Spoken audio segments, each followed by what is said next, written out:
believed so much in a family curse, we made it real.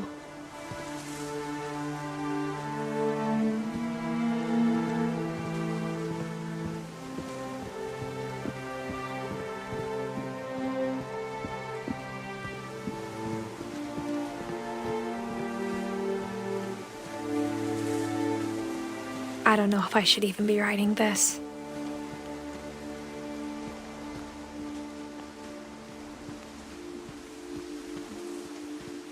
Maybe it'd be better if all this just died with me.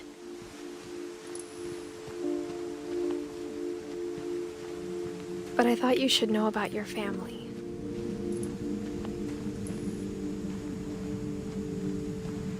And the history you're a part of.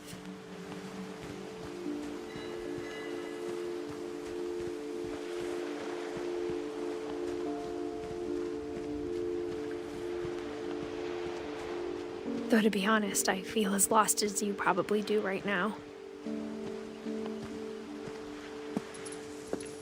I think the people in these stories believed them, for what that's worth.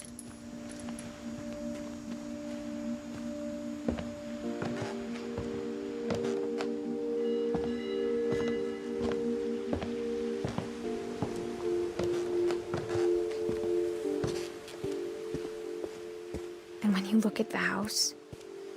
It had that history of imagination and stubbornness and madness.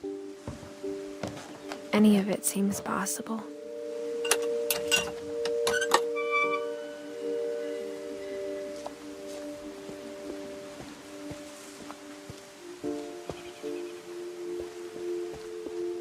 I think we've been surrounded by death for so long, we've just gotten used to it. What kind of family finishes building a cemetery before starting the house?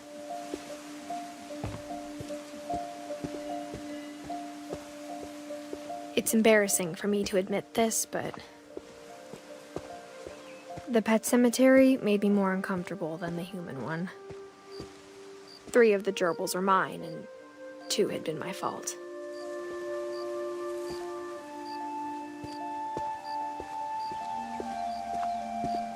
Sven built the house, but it was Edie who designed the cemetery.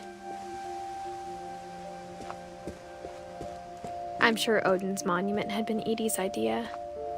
My mom was always trying to move on, but for Edie, the past never went away. She could see it poking out of the water at low tide.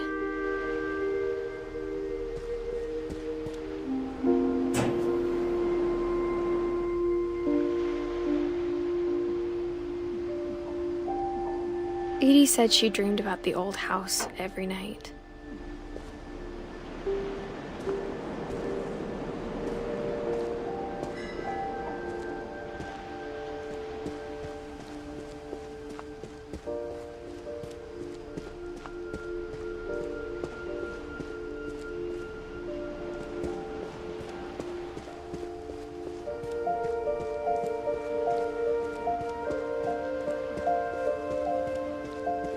Edie's side was always easier for me to understand. But the older I get, the more I can see where my mom was coming from.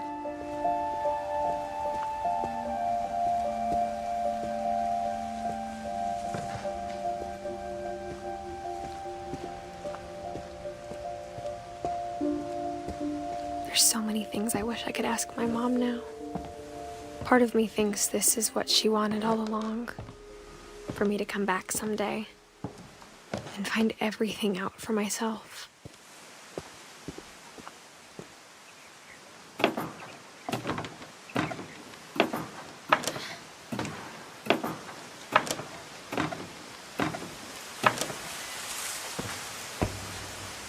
But looking back on it now, if she told me there was going to be so much climbing, I never would have come when I was 22 weeks pregnant.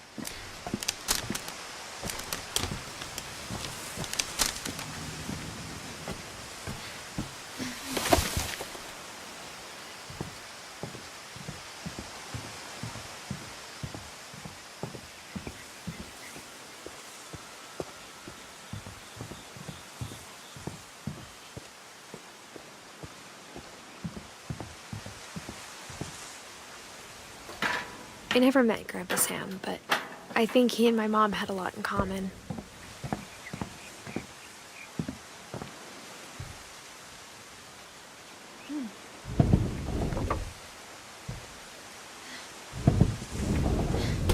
They were both pretty intense.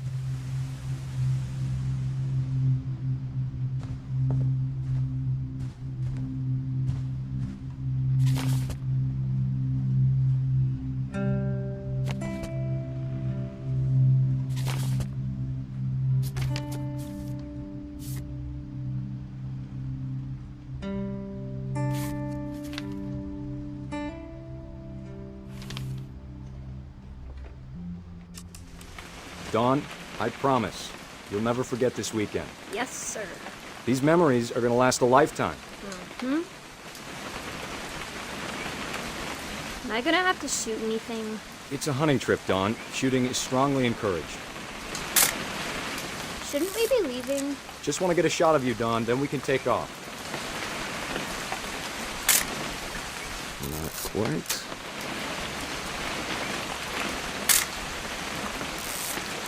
What? Perfect. It's gonna rain the whole weekend, isn't it? Please just take the damn picture. Hey, language.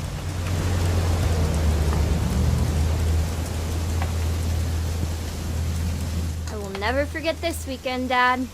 That's the spirit. Okay, got it. I'm gonna take some pictures, okay? Just be careful. That camera's older than you are.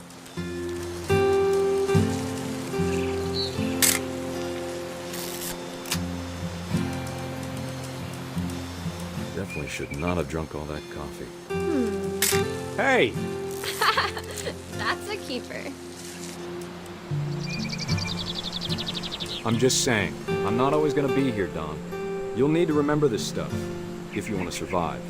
I'll be fine, Dad. You know who else thought he was gonna be fine? Some guy who died. Dawn, I'm being serious. I know, Dad. You're always serious. Doesn't being out here make you want to chill out? Well, to tell you the truth, I haven't been out here in 20 years.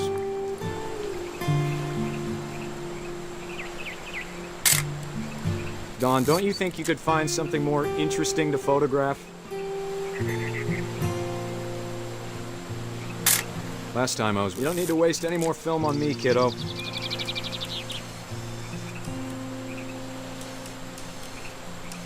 Your grandpa Sven taught us how to fish.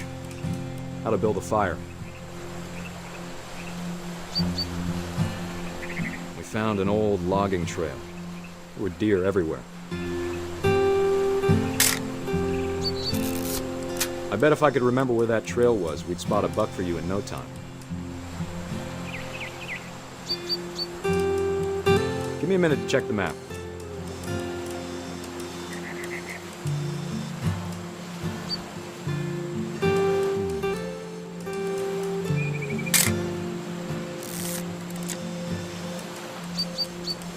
Let's see.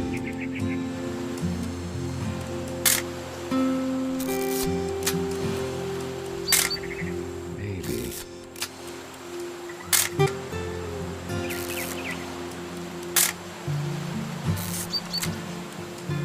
Before you take the shot, let me get a picture of it.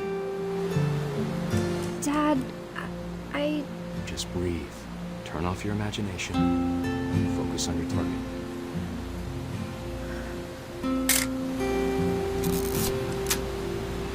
Let me get behind you. Do I have to do this? Dawn, you don't have to do anything. But if you want to survive, you'll need to be strong.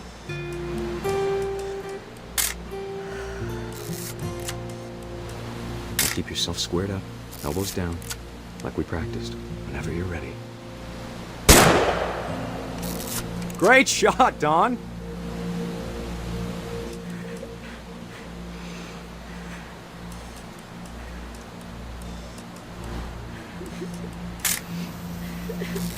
I'm proud of you, Dawn. Always remember that, okay?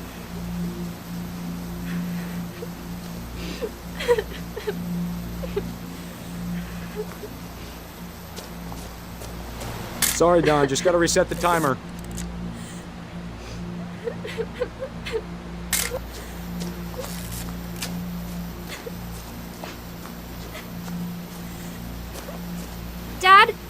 It's twitching. I think That's it's totally normal, Don. Just focus on the camera.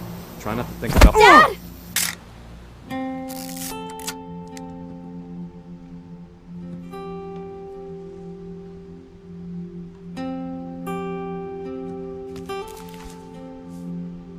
Of all these stories, that's the one I wish most that my mom had told me.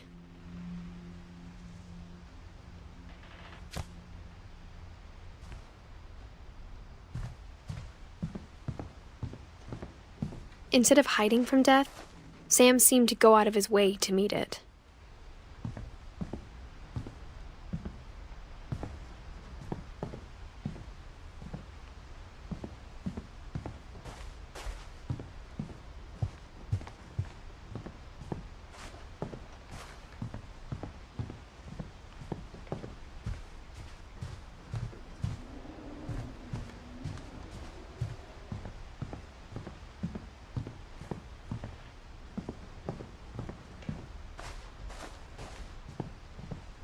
Sam spent his life shooting photos, but Mom said he got nervous being in front of the camera. I guess we're all afraid of something.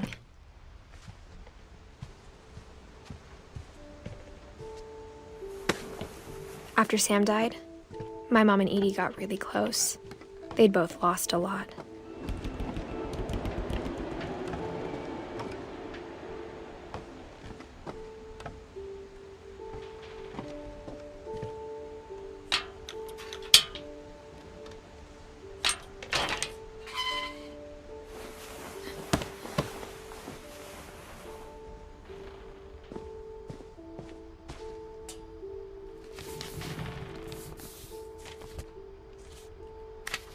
Dear Kay, do you remember the way Gregory used to laugh when he thought he was alone? Like something funny was happening, but only he could see it. I think he saw things the rest of us don't.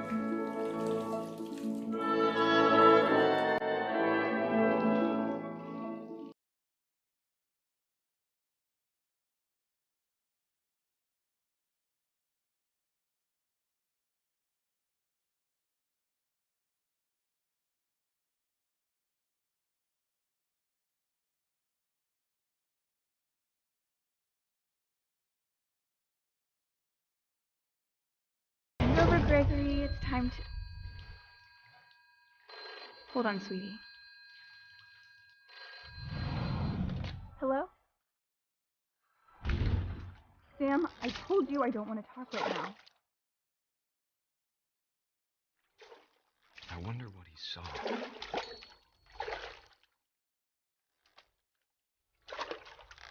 What his world was like.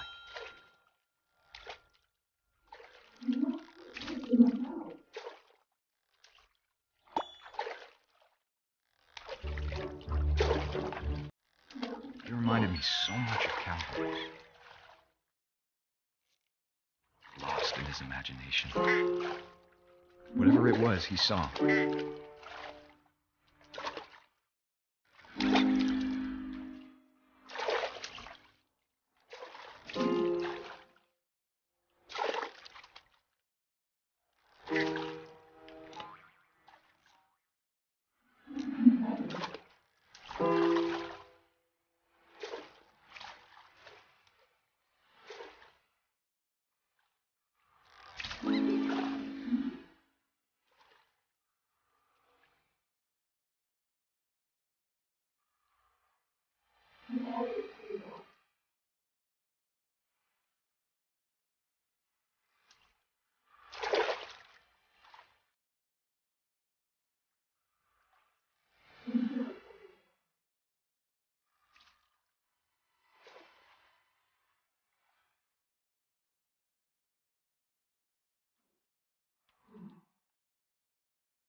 Sure made him happy.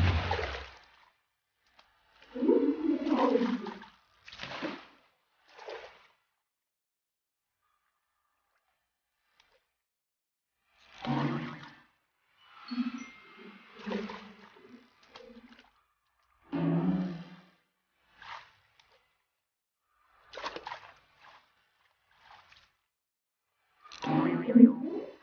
know how silly it sounds.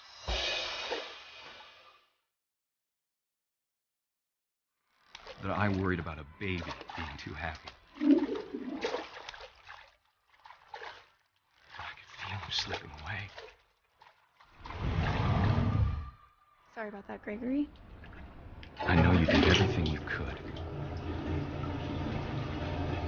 Maybe if I hadn't called that night. Damn it. Hold on, I don't want Gregory to hear this.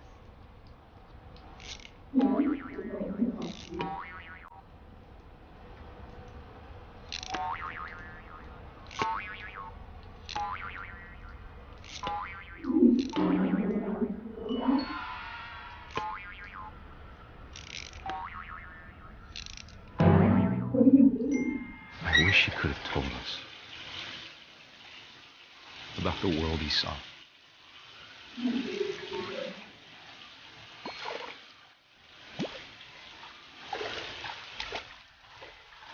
Hey, there's so much I don't understand about Gregory, about everything.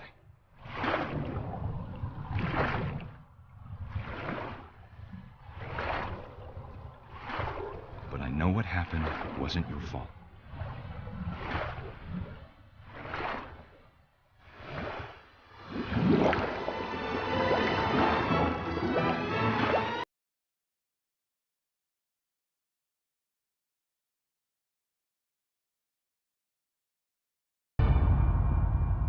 Good luck, Kay.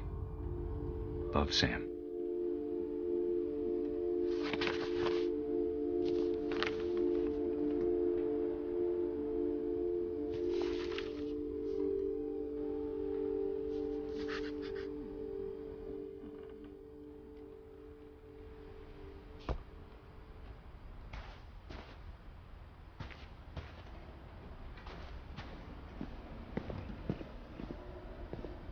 I can't imagine my mom ever writing poetry, and yet... A poem for Gus, who always said the wedding was a bad idea. Our father never hit us kids, at least not very hard, before the day my brother said with teenage disregard that he'd be dead before he'd see a wedding in our yard.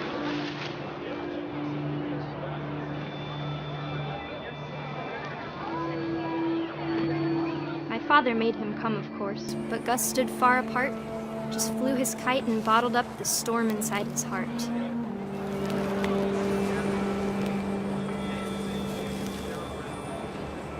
I tried to talk him out of it, but though he'd never met her, "We don't need a stepmom," were the words that I now pronounce you husband and wife. Make this cry.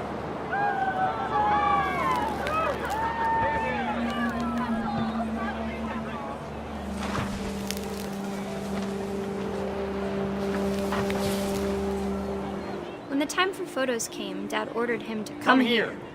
But Gus declined, and as a sign held up his middle finger.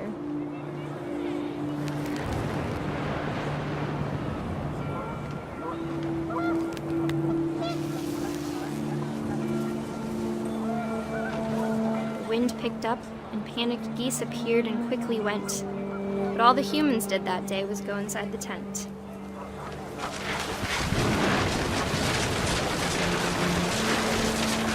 The rain came down in buckets then, but no one seemed afraid that nature might destroy the tent our dad had crudely made.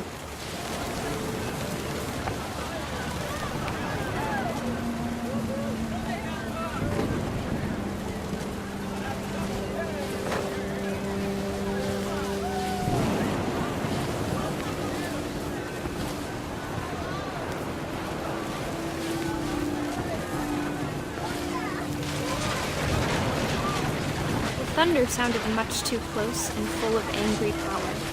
But all my father said to this was, "Make the music louder."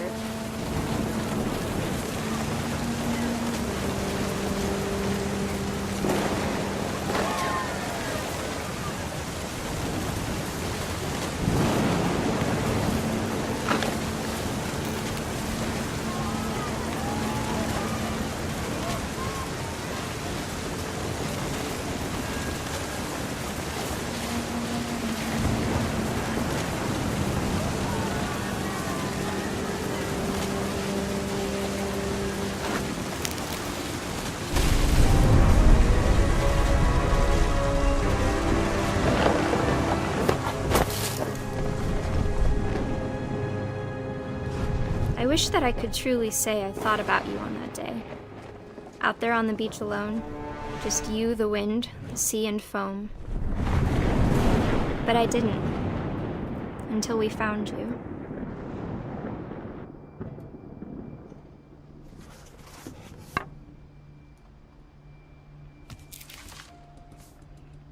She never talked about him, but Mom told me once if I was a boy, they were going to name me Gus.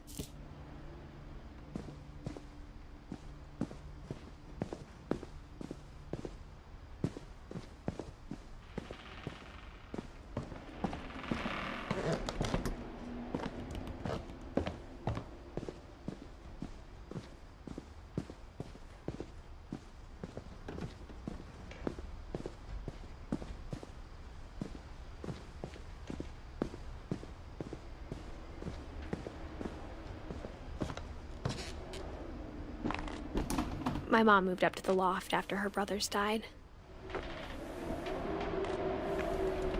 At the time, it was as far away as she could get.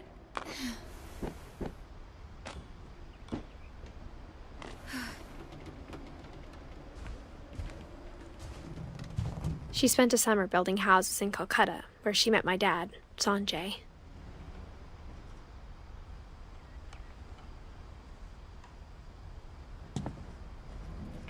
My mom moved to India a week after graduation and got a job teaching English.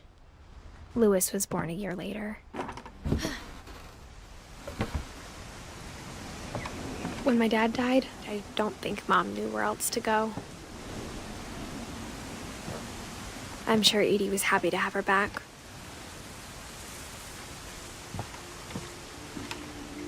The house had to get a little bigger, but Edie was used to that.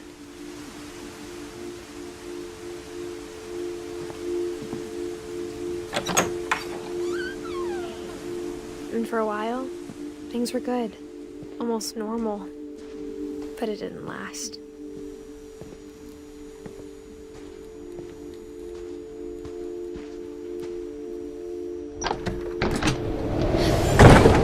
The beginning of the end was Milton's 10th birthday, when Edie gave him a castle.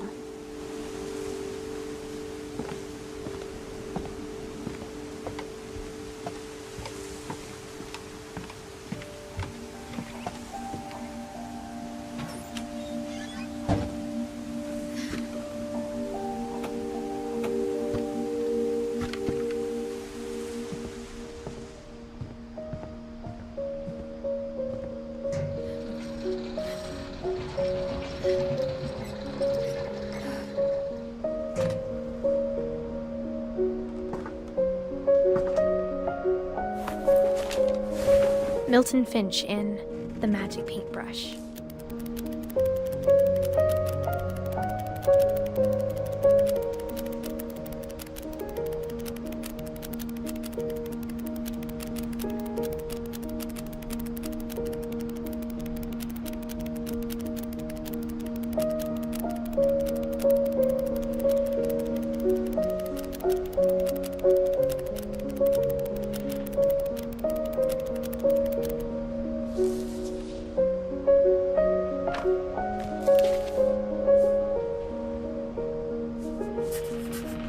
I was 4 when Milton disappeared.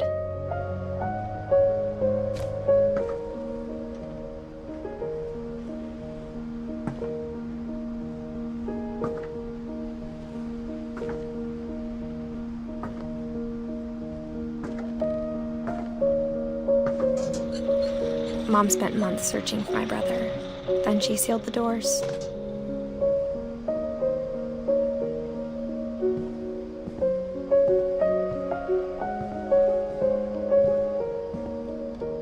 Whatever Milton had found in the house, Mom didn't want it getting out.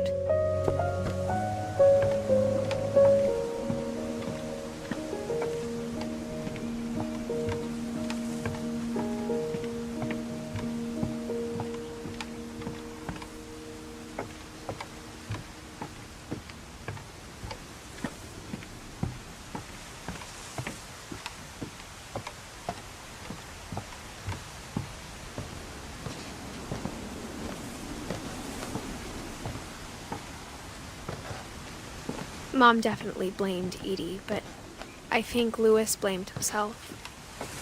After he graduated, he just spent more and more time in his room, until Mom got him a job at the cannery.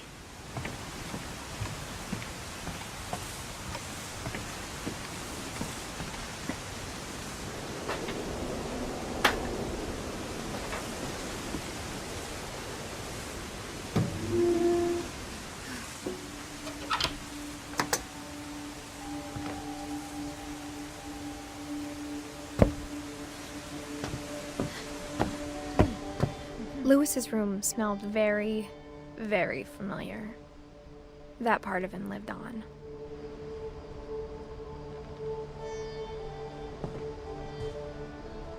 Louis and I spent a lot of time playing games together, but he was surprisingly bad at them. He died a lot.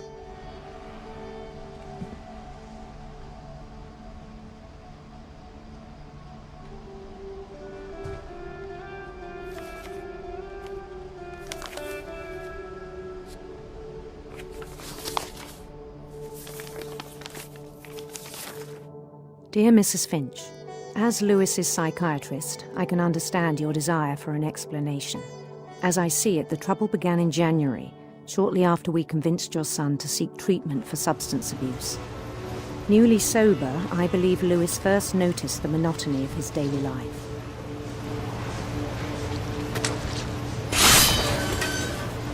He kept working at the cannery, but he withdrew part of himself. In our sessions, I saw the same behavior. His mind began to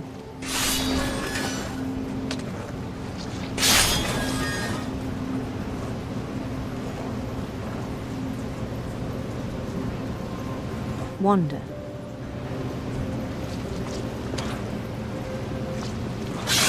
I asked him to describe it. He said he started small, imagining a labyrinth. He'd feel his way about.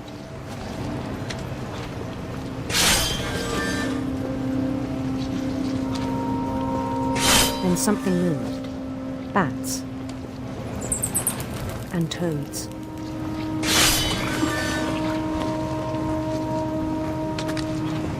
And things that have not names. He knew it was all in his head. But he took it very seriously. I had hoped he'd find himself.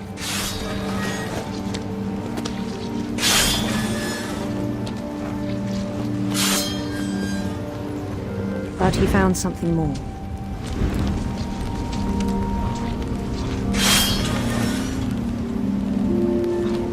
I worried about him then, daydreaming at the cannery. I spoke with his boss, but he said Louis had become a model employee, methodical, tireless, focused, like a whole new Louis. So I let him go on.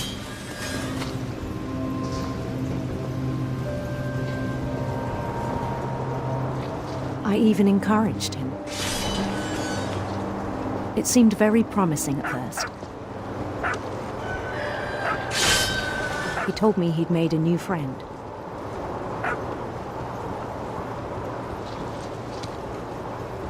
On the edge of a city he named Louis Topia. He built the city up slowly, brick by brick. Then he made musicians.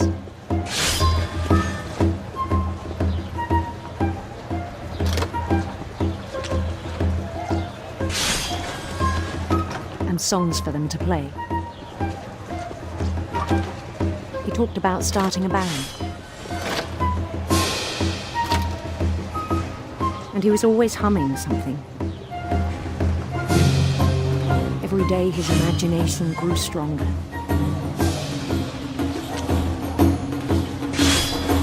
He no longer spoke at the cannery. But his chopping was as reliable as ever. Then one day it struck him that all the cheering crowds, even the stones under his feet, were all in his imagination, so he could do whatever he wished.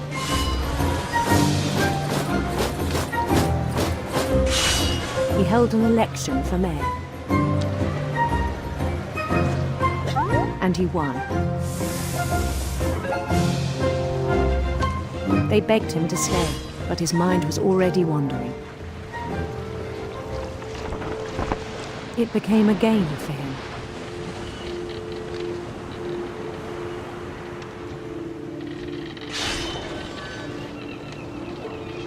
He'd conquer a city, then immediately push on. New Louisville. St. Louis. He started drifting away from our reality.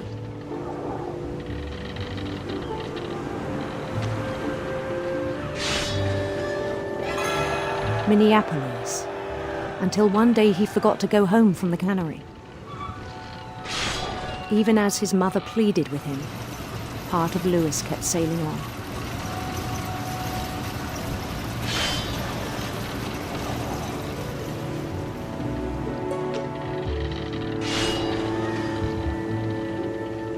In Louisburg, he heard rumors of a handsome queen.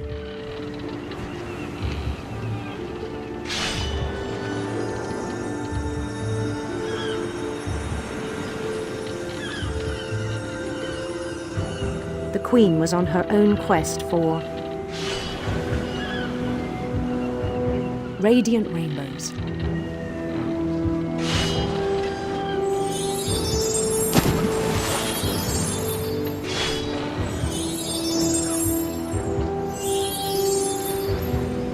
He followed the sound of her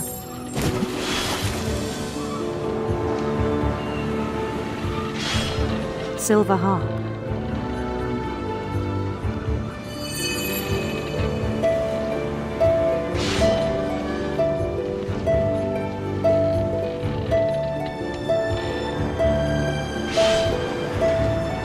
His chase led him to a golden palace east of the sun and west of the moon. Even then, his logic remained sound.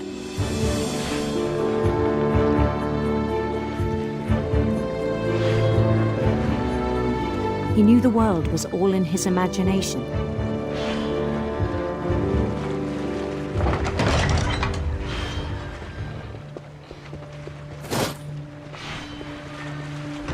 But he was so proud of having created it.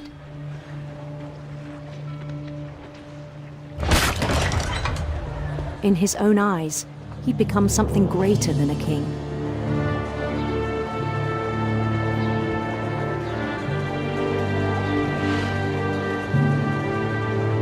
For someone who'd never known success in the real world, I think it was overwhelming. And then it struck him that the real Louis was not the one chopping salmon, but the one climbing the steps of a golden palace.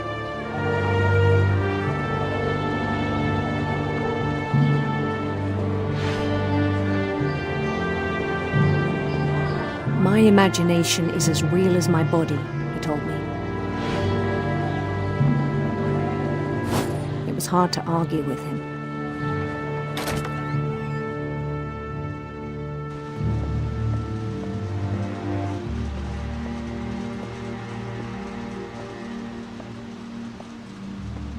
He began to forget the world we know.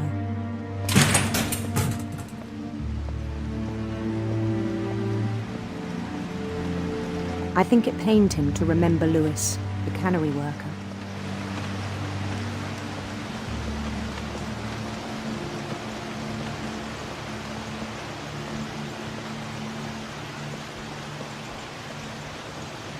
He began to despise the man with a royal contempt.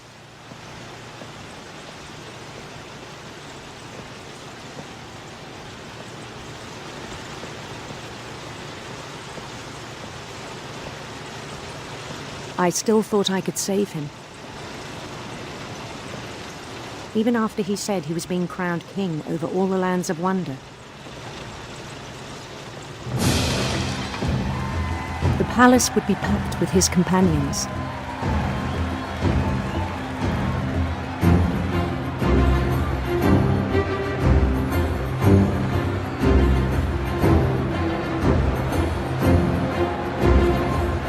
Including the wise Calico who'd insisted on inviting him.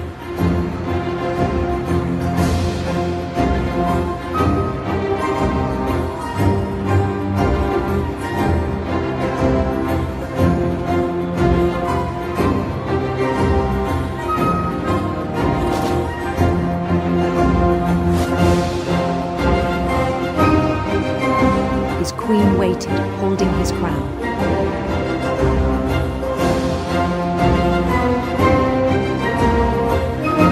There was only one thing left to do.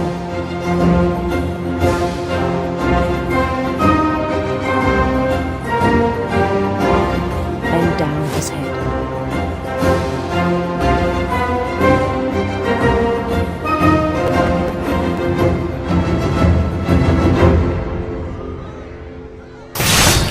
And the rest I think you know. Mrs. Finch, your son was a kind man who will be missed by all of us who knew him.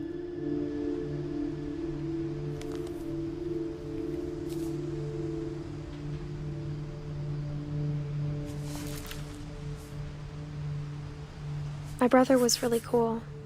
I wish you could have met him.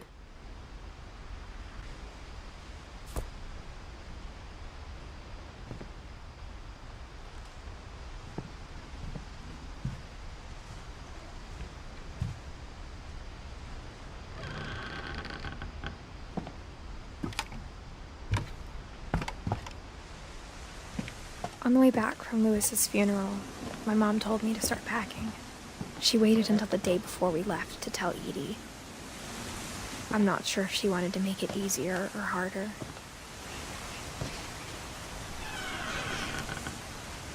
I wish we'd stayed. But I understand why we left.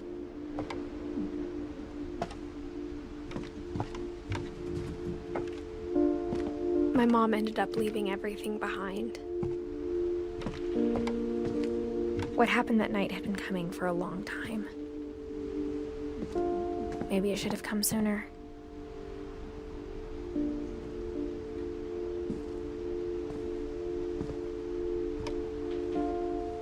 But it had to end one way or another. All that's left now is to tell you about that last night.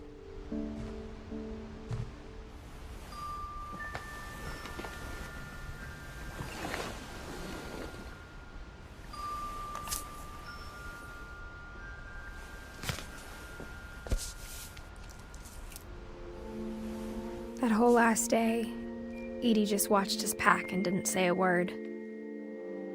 Until supper, when she raised her glass and said, "To our final night together, and all our final nights apart." Grandma, you know what I said about alcohol. Some of your medications are Edith, very I specific. left a present for you in the hallway. Why don't you go open it? The grown-ups have to argue now. I'm sorry, you're right. We're all leaving tomorrow. Let's just enjoy our last... I'm not leaving. Edith, you're excused.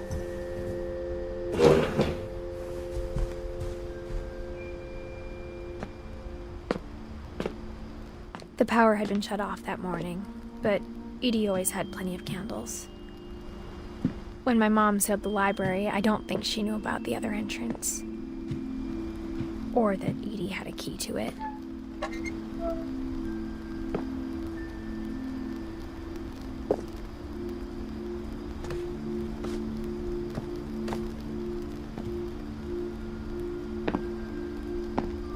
That thing you're afraid of isn't going to end when you leave the house. Edith has a right to know these stories. My children are dead because of your stories. I think it's best if Edith and I leave tonight. We'll have the nursing home send a van for you in the morning. Okay?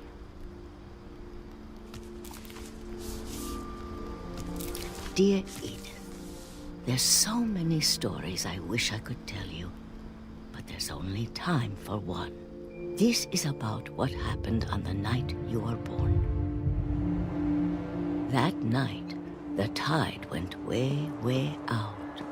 It was the first and last time I ever saw the old house aground. There'd been an earthquake out in the middle of the ocean. They called it the lowest tide in 1,000 years. God, it smelled awful. You know, I've seen that house every day of my life.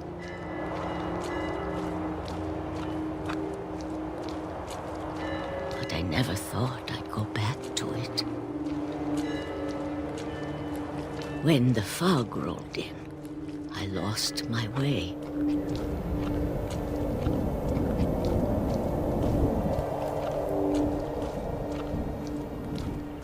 I got turned around.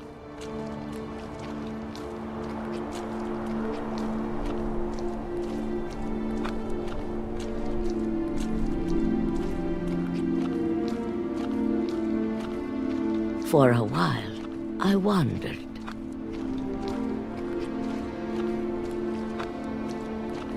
I started seeing things.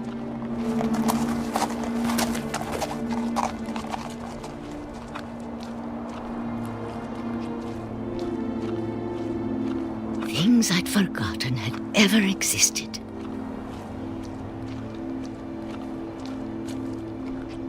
But when I saw them, they felt like old friends. That night, a lot of things came back to me.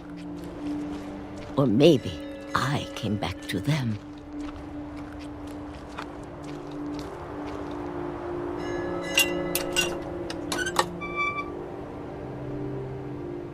Things I can't explain, but that I need you to try and... Edith, what are you doing in here? It's mine. Edith! Mom, you're gonna rip it! Let go! I kicked and screamed, but Mom dragged me to the car. I never saw Great-Grandma Edie again. The next morning, the van came to pick her up, but she was already gone. After that, we moved around a lot.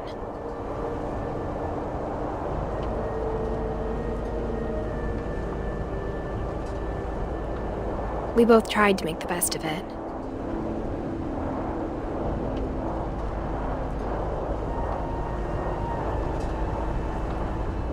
A few years went by.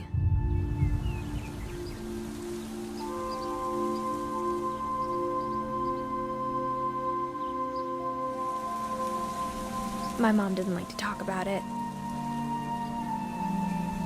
but she started getting sick a lot. The rest happened pretty quickly.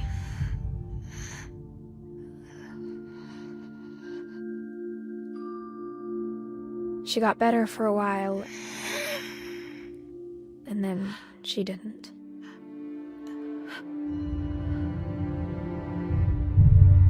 And then I was alone. The last Finch left alive. Until I found out about you. I'm still not sure what to tell you about all this.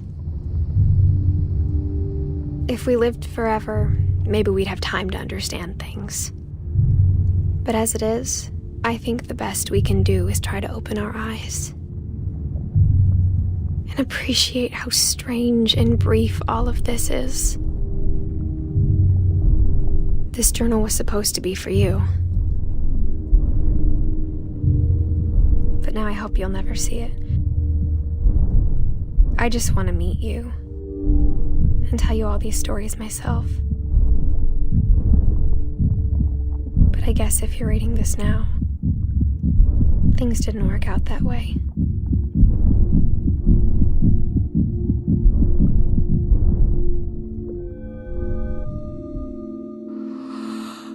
This is where your story begins. I'm sorry I won't be there to see it. It's a lot to ask, But I don't want you to be sad that I'm gone. I want you to be amazed that any of us ever had a chance to be here at all. Good luck.